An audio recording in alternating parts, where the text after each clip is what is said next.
Ito ang nakakagulat, viral at pinag-uusapan nga ngayon sa mundo ng social media ang tilang planong pagtakas palabas ng ating bansa ng umano'y bangag na Pangulo na si Bongbong Marcos at asawa nitong si First Lady Lisa Marcos. Gaano kaya ito katotoo? Ating alamin. Galing pa umano mismo sa loob ng Malacanang ang nakuhang mensahe ng controversial na vlogger na si Maharlika, ang kumpirmasyong naghahanap na di umano ang pamilya Marcos ng bansang kanilang matatakasan dahil alam na umano nila na anumang oras ay maaari nang mapatasik sa pwesto ang Pangulo na si Bongbong Marcos. Matatanda ang daan-daang mga aktibong general na rin ng AFP at PNP ang pumirma sa isang manifesto na sumisimbolo ng kanilang pagkadismaya sa pamamahala ngayon ni Pangulong Bongbong Marcos, lalo tila sunod-sunuran lamang umano ito sa kanyang asawa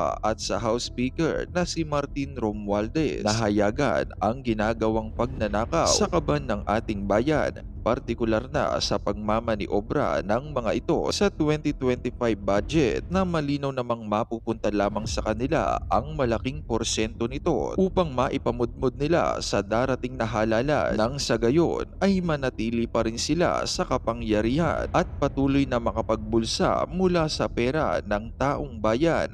Dahil sa naturang pangyayari ay tila umani nga ito ng samot-saring reaksyon mula sa mga netizen. Ayon nga sa kanila, hindi dapat payagan na makalabas ng bansa ang pamilyang Marcos and Romualdez hanggat hindi nila ibinabalik ang perang kinukurakot nila sa iba't ibang sangay ng pamahalaan. Ang laki talaga ng pagkakamali natin na ibalik ang mga Marcos. Talagang tatakas ang mga yan kung papaano ang ginawa ng mga magulang. Siya rin ang mangyayari at narito panuorin pa natin ang buong video. Nakita niyo yung krimen? 84 years old na lola, bedridden, ginahasa, ginurgor.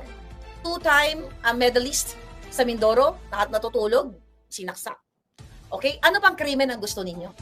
Dahil ito sa pulburon, dahil ito sa ipinagbabawal na gamot na ayaw aksyonan ng inyong presidenteng bangag. And now they're busy about Sara impeachment, na pinalabas nila 41% of the Filipino people na agree na ma-impeach si Sara. That's BS. Hindi yan totoo. Kita mo na lang yung January 13th event. Yan ay katunayan na panawagan ng INC at iba pang mga grupo na ayaw nila na ginagawa ng gobyernong pamumulitika dito kay Sara Duterte. Sa halip, dapat ay magkaroon ng totoong unity. But that's not gonna happen kasi ang ano ni Bangag ay sirain at itambalo sa Lisa, sirain si Lisa, si Sara para sila ay manatili sa pwesto. Like, ito.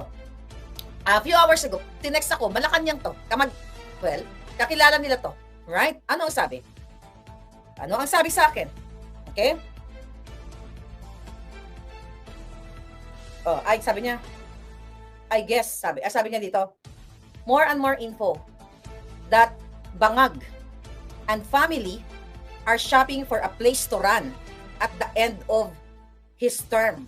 Sabi niya na ganon. Natatakot na sila.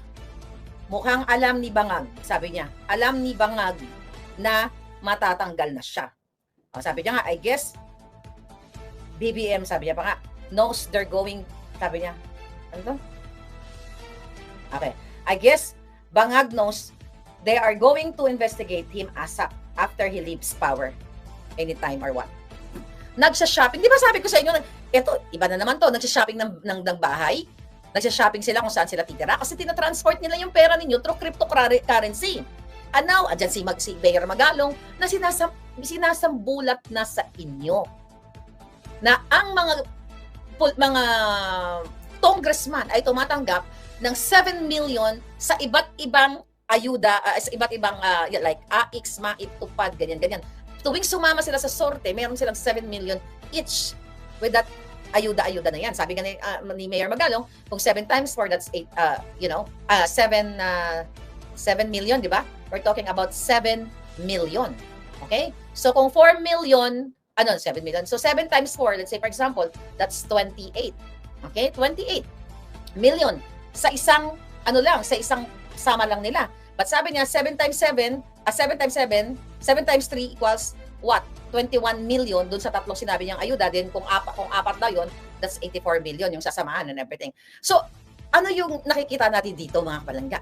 Ang dami na nagsalita, hindi naman lang si Maharlika nagsasalita. Ang dami ko nang isinalang sa inyong mga expose na nangyayari ngayon. Talo na yung si Tulfo na yan, di ba? Halatang-halata na ginagago kayo na lumabag sa batas, the fact na inamin niya mismo na nag-TNT siya, which is hindi naman ganun yung issue. Ang issue ay nagnakaw siya ng identity. Ito po yung mga inupo ni Bangag na ipaliwanag na natin ito na maraming mga na-violate na batas sa Amerika at dyan sa Pilipinas kasi niloko kayo, ginago kayo. Pinaliwanag ko na ginagago kayo ni Tulfo at sino si Erwin Tulfo o si Eric Sylvester. Siya lang naman ay appointee ni Bangag at binabayaran ninyo from August 3 of 2022, simula nung inappoint siya, hanggang November, habang siya ay nag-enjoy ng kanyang Peking Blue Passport.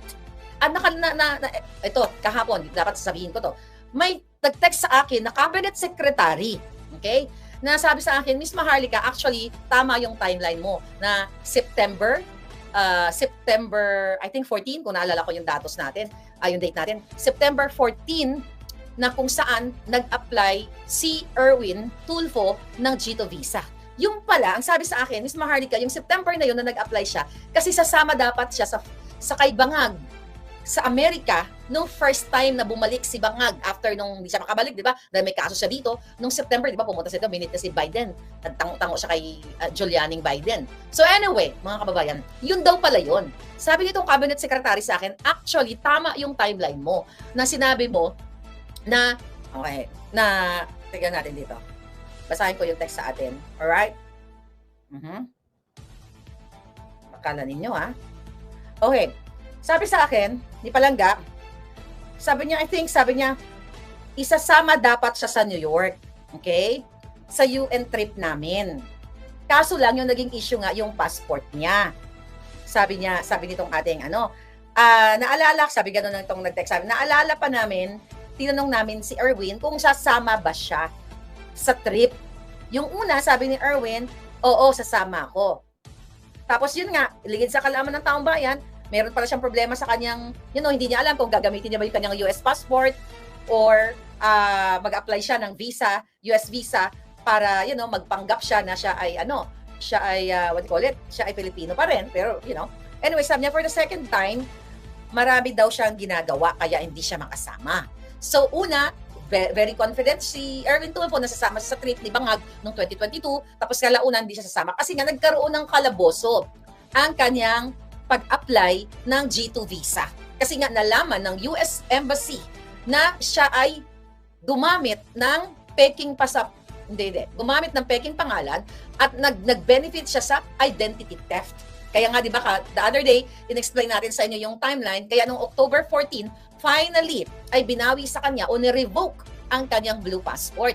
At, wala na. So, yun pala yun. So, kita mo yung panloloko sa atin ni Marcos Jr. Alam ni Marcos Jr. lahat ito. At ito'y mga tao niya. Sabi ko nga, ginagago na kayo.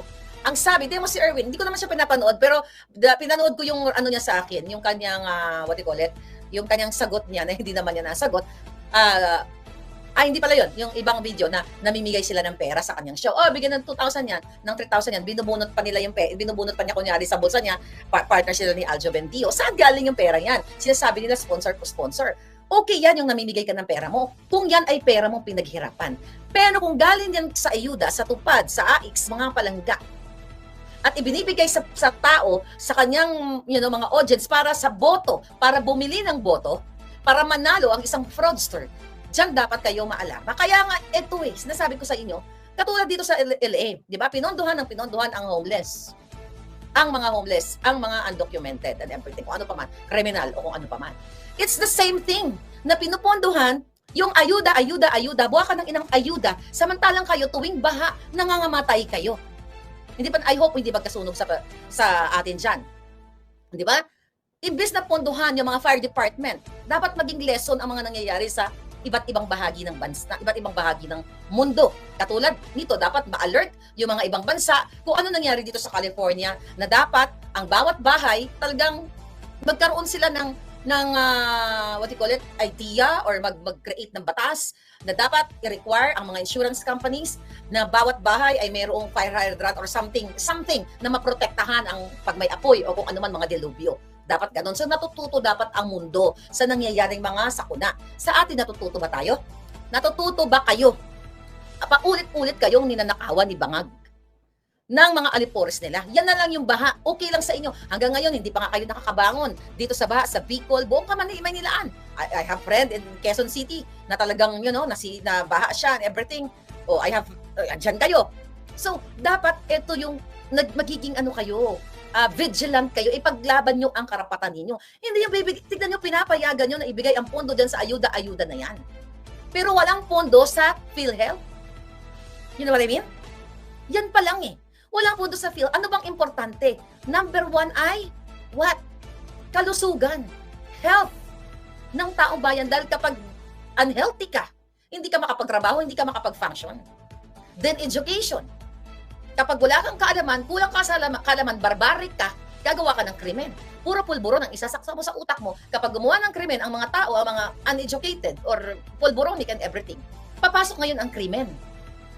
Papasok, magluloob ng bahay, magagahasa ng 84 years old, manggugurgur ng, ng natutulog and everything. So, eto yung impact sa inyo. Hindi pa ba kayo gising? Tapos nagpapaniwala kayo kay Bangag.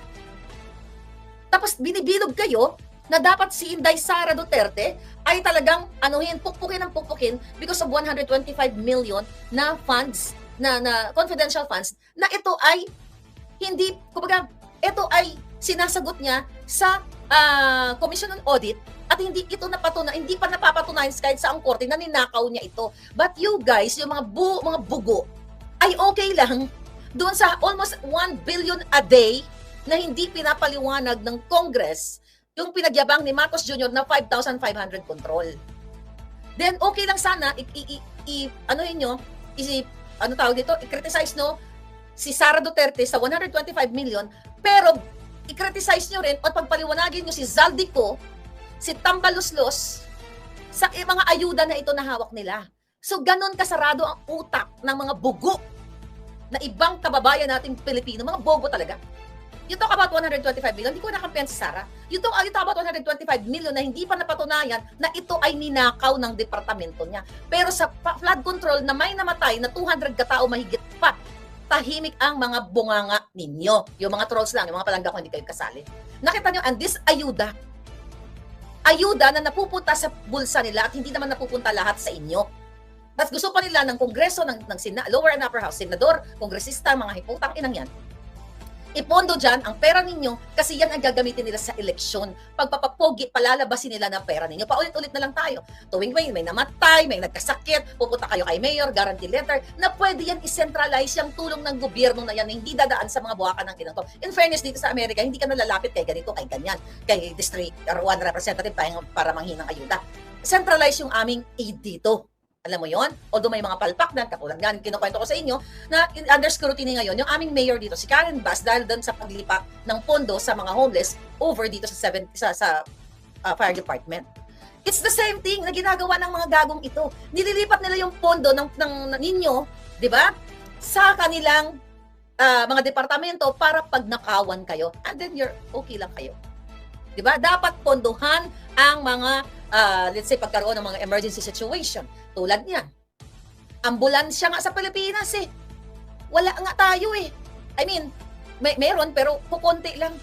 Mamamatay ka na, wala nang 911. Wala na ba 911 yung kay PRRD? Di ba nung panahon ni PRRD may 911 tayo? Magugurgur ka na lang bago ka makarating sa ospital. Ito yun yung mga basic necessity ng mga basic services rather ang dapat pondohan. Hindi yung sa ayuda kasi kawawa yung mga tao. But now, I think 63% ng Pilipino ang nagsasabing mahirap sila. Di ba? 63%, imagine mo. Tapos anong sabi ng mga buwakan ng inang Tambaluslos, Zaldico at ang gobyerno ni Bangago, na meron tayo dyan, ayuda, ganyan-ganyan, tulong sa mga tao. Hindi yan maglalast. Bibigyan ka ng 5,000 kahit 10,000, kahit bigyan ka ng 20,000. Which is hindi naman kayo binibigyan ng 20,000. 1,000, 2,000, 3,000, 5,000 na siguro pinakamalaki. Hindi yan magtatagal, 1 linggo lang yan. Then balik ulit itong mga tambay na ito na tinotolerate ng gobyerno na ayaw magtrabaho, mag-inom-inom na lang mga yawa. Magtong-its na lang kasi antay na naman ulit tayo sa susunod na kasi mag-eleksyon, maraming magbibigay na ayuda na mga tatakbo sa politika. Di ba? Antay na naman to. So habang walang ayuda, itong mga tambay na nakatanggap, hindi ko sinasabing lang, nakatanggap ng 5,000, mag-aakyat bahay gang, magtutulak ng pulburon, magbibenta, ganyan, kung anong pagkakitaan nila. 'Di ba? Manggagancho, mandurugas o kung ano pa man. Imbes na ibigay yung pera na yan, pondo na yan sa livelihood program, again, PhilHealth, creating jobs. Wala tayong infrastructure dahil yung 5,500 control nga na sinasabi, flood control rather, na merong pondo 1 billion, nada, zero goes. Yung 1 billion a day na yun na kinumpute na ng mga magagaling. Ilang jobs dapat ang mabibigay doon? 'Di ba? Wala. Kailan pa tayo magigising?